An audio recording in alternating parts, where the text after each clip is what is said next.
En 1998, Automobile Peugeot présentait la Vainqueur, concept car conçu à partir d'une base de 206 berlines.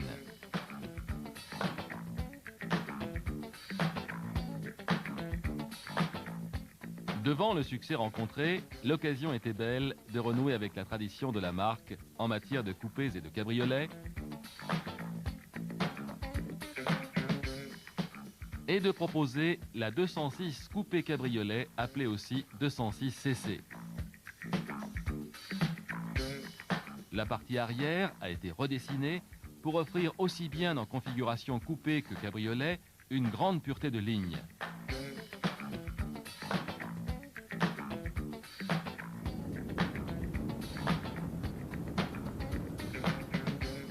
Grâce à son toit rigide escamotable,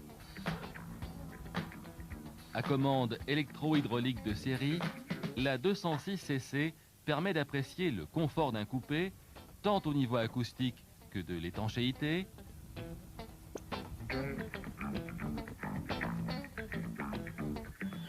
tout en offrant, en moins de 20 secondes, la possibilité de ressentir le plaisir des cheveux au vent lorsque celle-ci se découvre en cabriolet.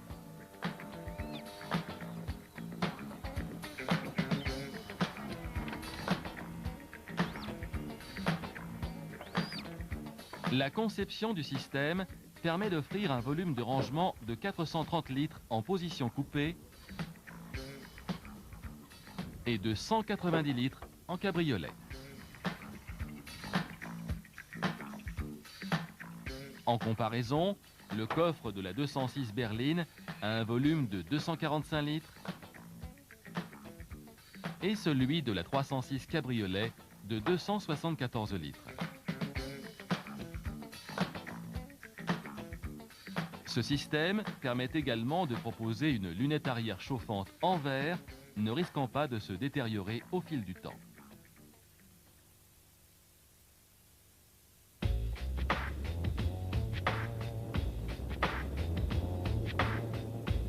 Au lancement, la 206 CC est proposée en deux motorisations. Le W10J4 d'une cylindrée de 2 litres qui équipe déjà la 206 S16 et le TU5 JP4 1,6 litre évolution du TU5 JP. Ce dernier peut être accouplé à la boîte automatique AL4. Dès le 1,6 litre, les roues sont de 15 pouces. Les roues aluminium sont en option, avec possibilité de surmonte en 16 pouces. Avec la motorisation 2 litres, les roues aluminium 16 pouces sont de série. La 206 CC reçoit en série 4 freins à disque sur toute la gamme, lui permettant de proposer un comportement routier comparable à celui de la 206 S16. La rigidité de la caisse a fait l'objet d'une attention particulière, comparable à celle d'une berline en configuration coupée. Celle-ci est en passe de devenir une référence en configuration cabriolet. L'épaisseur des longerons est passée à 2 mm. La mise en place de 4 tirants sous la caisse garantit une bonne rigidité de l'ensemble,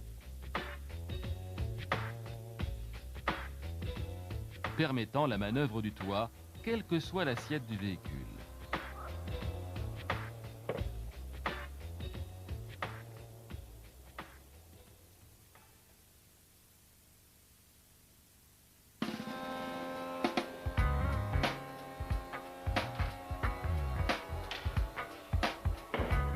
Le mécanisme de toit escamotable met en jeu 4 éléments: le pavillon,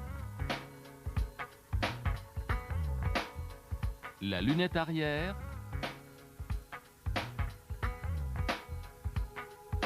le coffre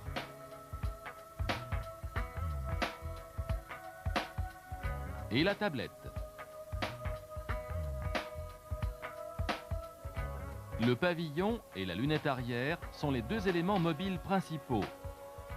fixé de chaque côté sur 2 bras d'articulation permettant de passer d'une configuration à l'autre. La partie arrière est totalement nouvelle et présente la particularité d'un double système d'ouverture. Une première ouverture traditionnelle du coffre permet de charger des bagages. Une deuxième ouverture, uniquement de la partie supérieure appelée malle, permet d'escamoter le toit.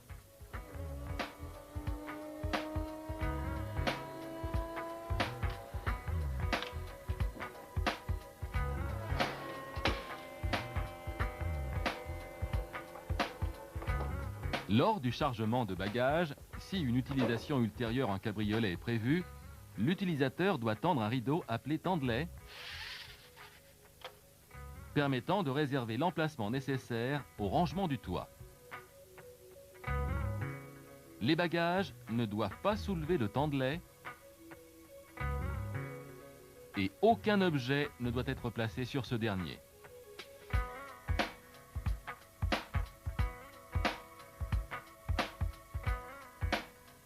Enfin, la tablette mobile permet d'assurer la continuité de la carrosserie entre habitacle et malle en position cabriolet.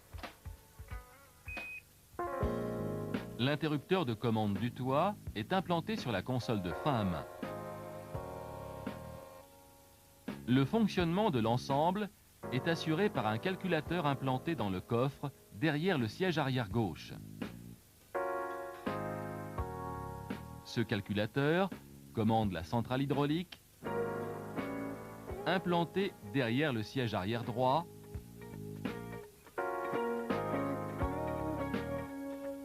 mais gère aussi les commandes et l'alimentation des lève-vitres.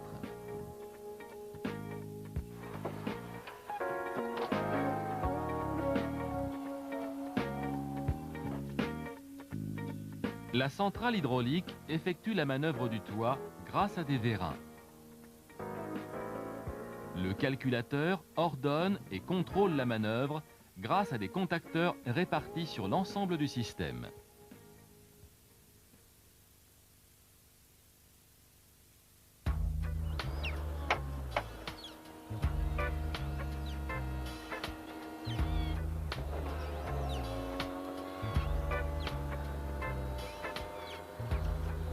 Pour manœuvrer le toit escamotable, plusieurs conditions doivent être respectées.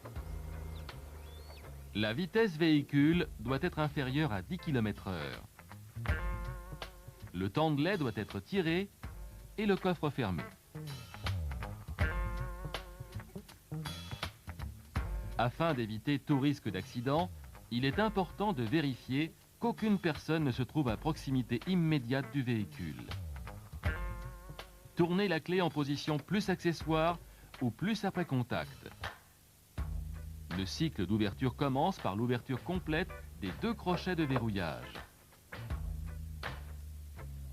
À l'issue de cette manœuvre, un bip retentit, confirmant l'ouverture des crochets. Les commandes de lève-vitre sont alors inhibées. Une action continue vers le haut sur l'interrupteur de commande permet alors d'effectuer la manœuvre. Si un signal sonore continu est émis, le calculateur a détecté un défaut et le fonctionnement est inhibé. Si le fonctionnement est autorisé, les vitres de porte et de custode descendent en butée basse.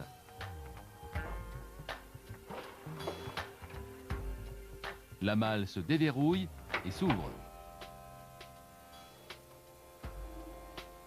Le toit se soulève et vient se replier dans le coffre.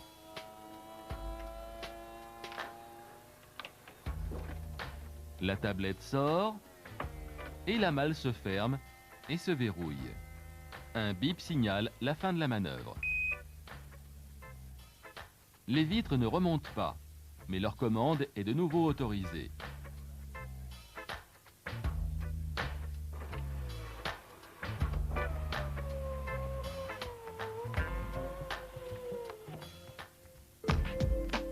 Le cycle de fermeture du toit s'opère dans l'ordre inverse.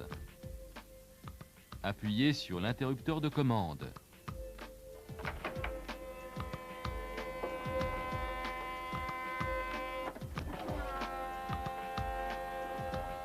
Un pion de centrage entre lunette et pavillon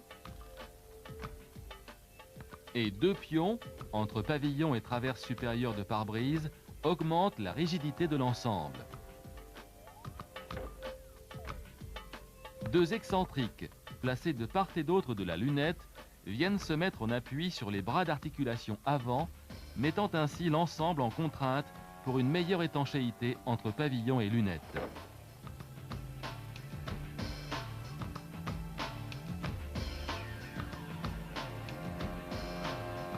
Un bip signale la fin du cycle.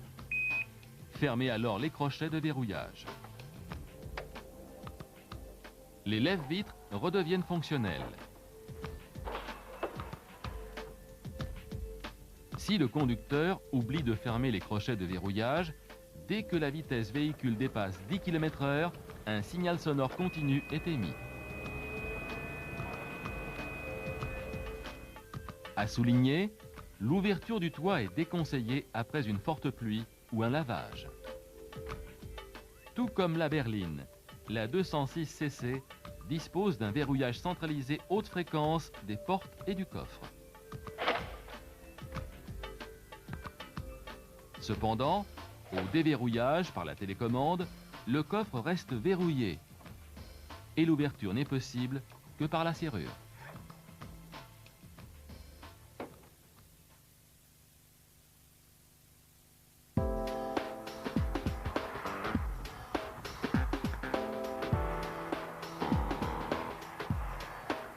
Le fonctionnement du toit escamotable est assuré par 2 éléments principaux, le calculateur et la centrale hydraulique. Le calculateur, renseigné sur l'évolution de la manœuvre par les contacteurs du système, pilote la centrale hydraulique. Cette centrale comporte un réservoir d'huile minérale,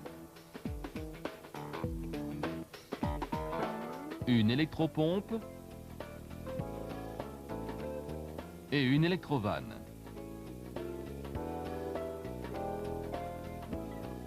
2 relais permettent d'inverser le sens de rotation de l'électropompe.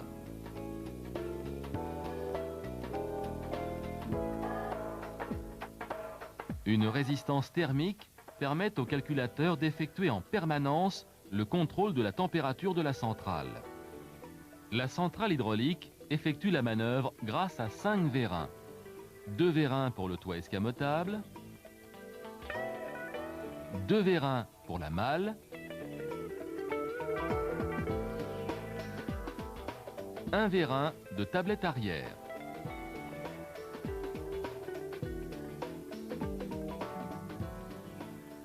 Grâce à la possibilité d'inverser la rotation de la pompe, le calculateur peut commander les vérins de toit soit en ouverture, soit en fermeture.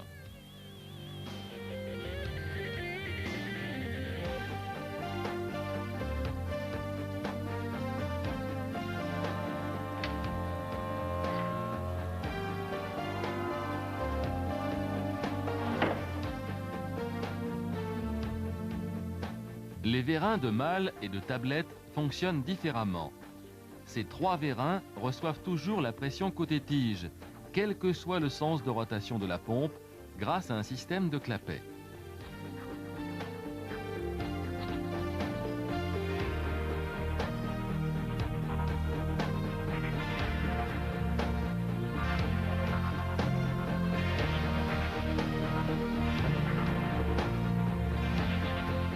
L'électrovanne permet d'envoyer ou non la pression côté opposé et par les différences de surface sur lesquelles s'exerce la pression, de créer une différence de force et donc de déployer le vérin.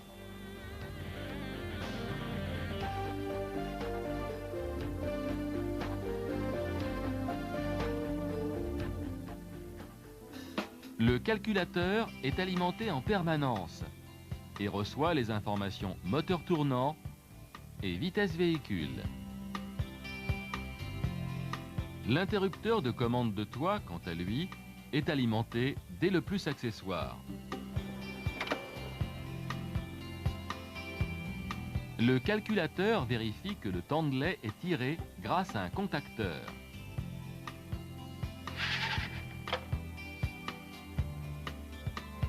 La serrure de coffre comporte également un contacteur qui informe le calculateur. Le cycle d'ouverture commence par l'ouverture des crochets de verrouillage. De chaque côté, un contacteur signale cette ouverture au calculateur. Dès que l'interrupteur de commande est actionné, le calculateur commande la descente des vitres.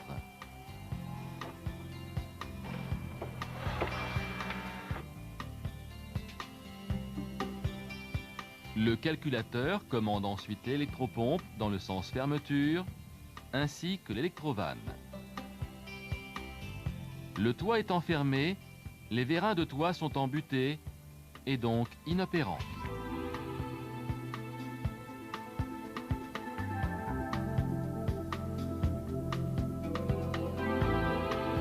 L'électrovanne étant ouverte, les vérins de malle et de tablette se déploient.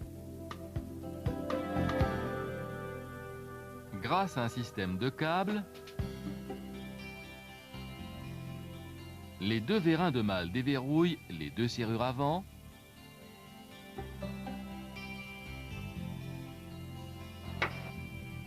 puis soulèvent la malle.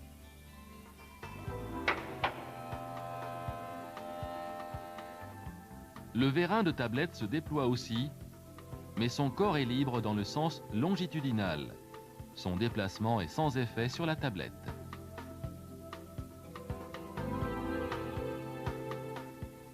Dès que le calculateur reçoit l'information malle ouverte,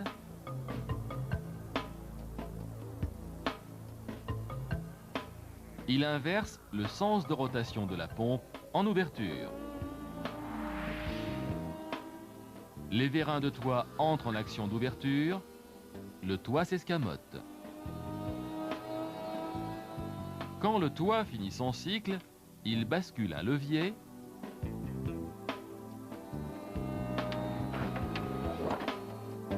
qui immobilise le corps du vérin de tablette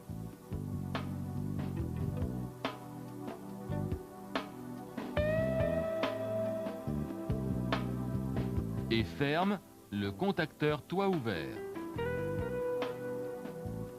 Dès que le calculateur reçoit l'information toit ouvert, il coupe l'alimentation de l'électrovanne. Le fonctionnement des vérins de malle et de tablette est ainsi inversé et la malle se ferme.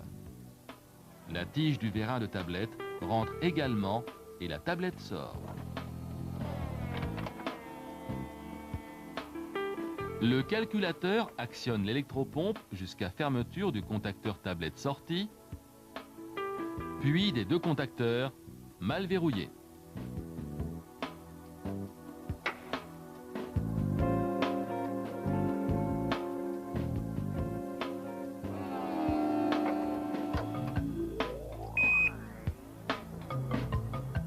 Le cycle de fermeture s'opère en sens inverse et prend en compte deux autres contacteurs, le contacteur tablette rangé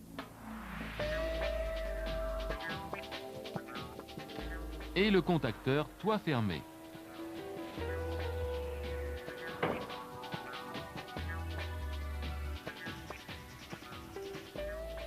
Grâce aux différents contacteurs participant au cycle, le calculateur mesure la durée de chaque phase. Par exemple, la phase ouverture du toit commence avec l'ouverture du contacteur toit fermé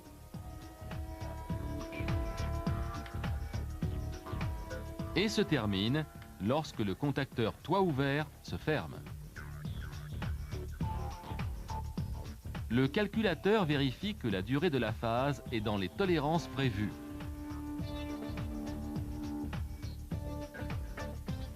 Sinon, il estime qu'un problème hydraulique ou mécanique est intervenu et il arrête la manœuvre. Relâcher l'interrupteur de commande, puis reprendre la manœuvre.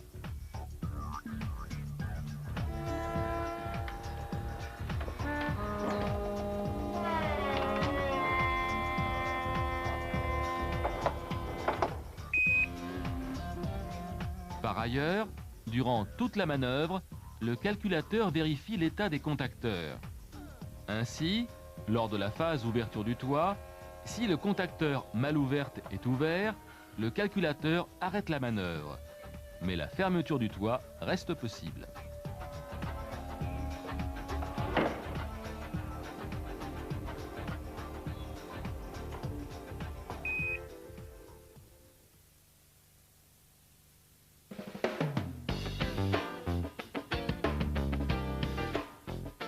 Les commandes de lève-vitre ne sont opérationnelles que si le cycle d'ouverture ou de fermeture du toit est complètement terminé.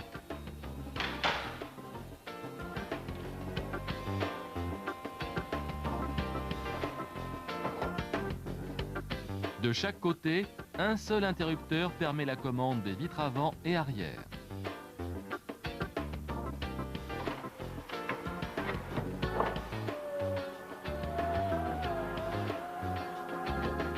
À la descente, les commandes sont séquentielles des deux côtés.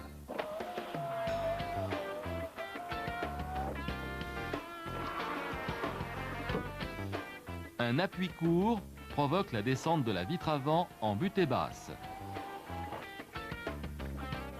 Un deuxième appui court provoque la descente de la vitre de custode en butée basse.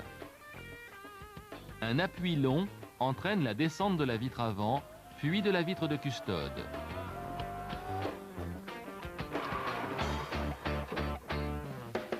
En montée, seule la vitre avant, côté conducteur, bénéficie du mode séquentiel et ce, uniquement moteur tournant.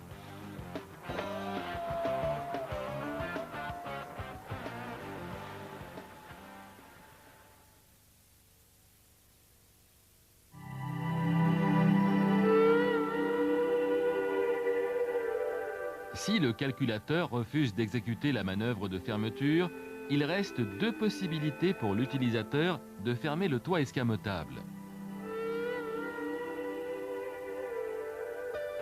Le mode mécanique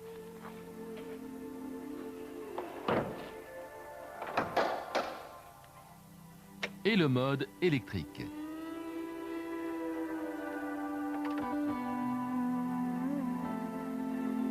Dans le mode mécanique, commencez par baisser les vitres,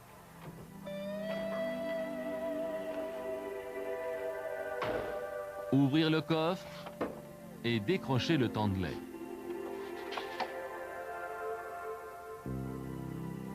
Dans la boîte de rangement des bombes anti-crevaison, prendre la clé hexagonale. Desserrer la vis située sur le corps de la centrale pour dépressuriser les circuits hydrauliques. Exercer une traction sur la cordelette de déverrouillage de tablette arrière.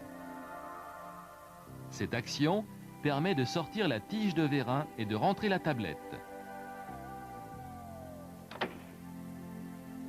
En appuyant sur les cliquets, déverrouillez les serrures avant de malle.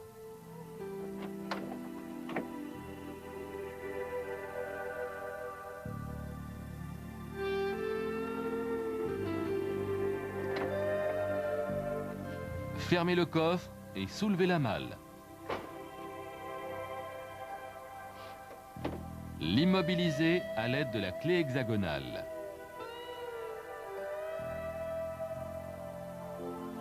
Le toit escamotable est alors manœuvrable manuellement.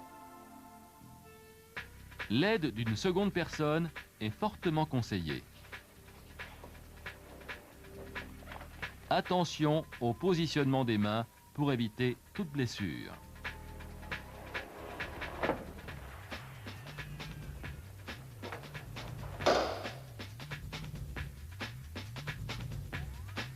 Retirez ensuite la clé hexagonale, rabattre la malle et ouvrir le coffre. Exercez une traction pour verrouiller la malle et placer les cavaliers en position verrouillage manuel.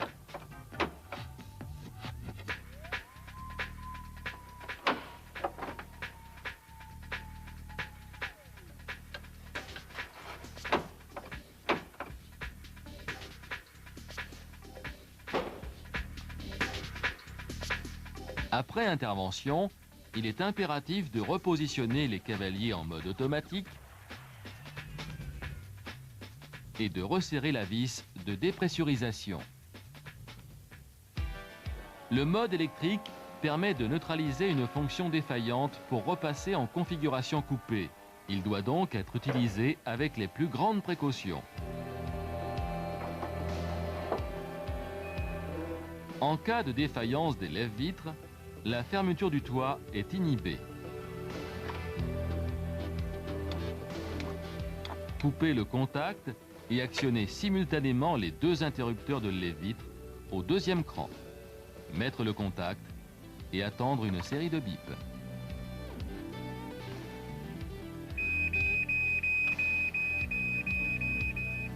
Dans les 6 secondes, activez la fermeture du toit.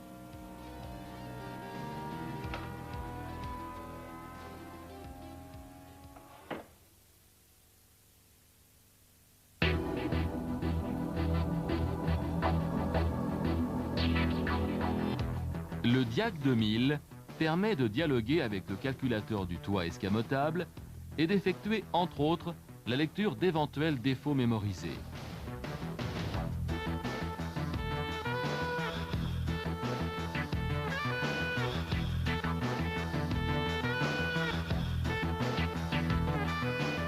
Le menu Mesure paramètres propose 2 sous-menus. Le premier, intitulé État du système, permet de contrôler les informations entrant dans le calculateur, l'information vitesse véhicule,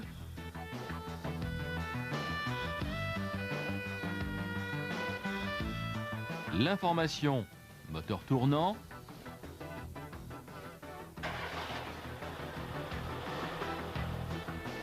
l'état des demandes conducteurs pour les lève-vitres,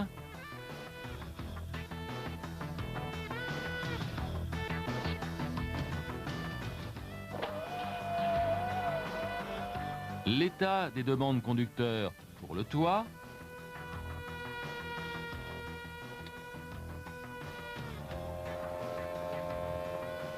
et l'état des contacteurs.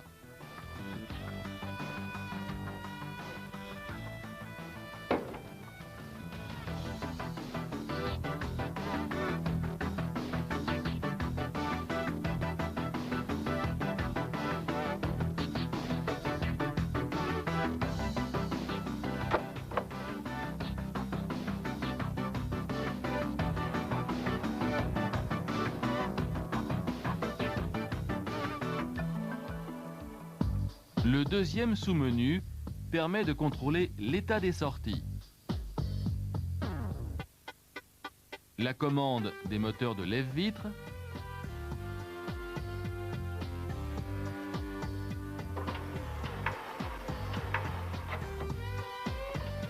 les relais de l'électropompe, la commande de l'électrovanne.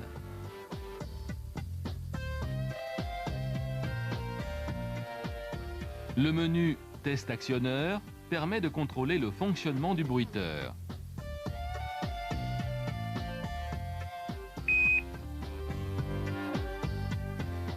Enfin, le Diac 2000 permet également d'effectuer le test dynamique du système, tant en ouverture qu'en fermeture.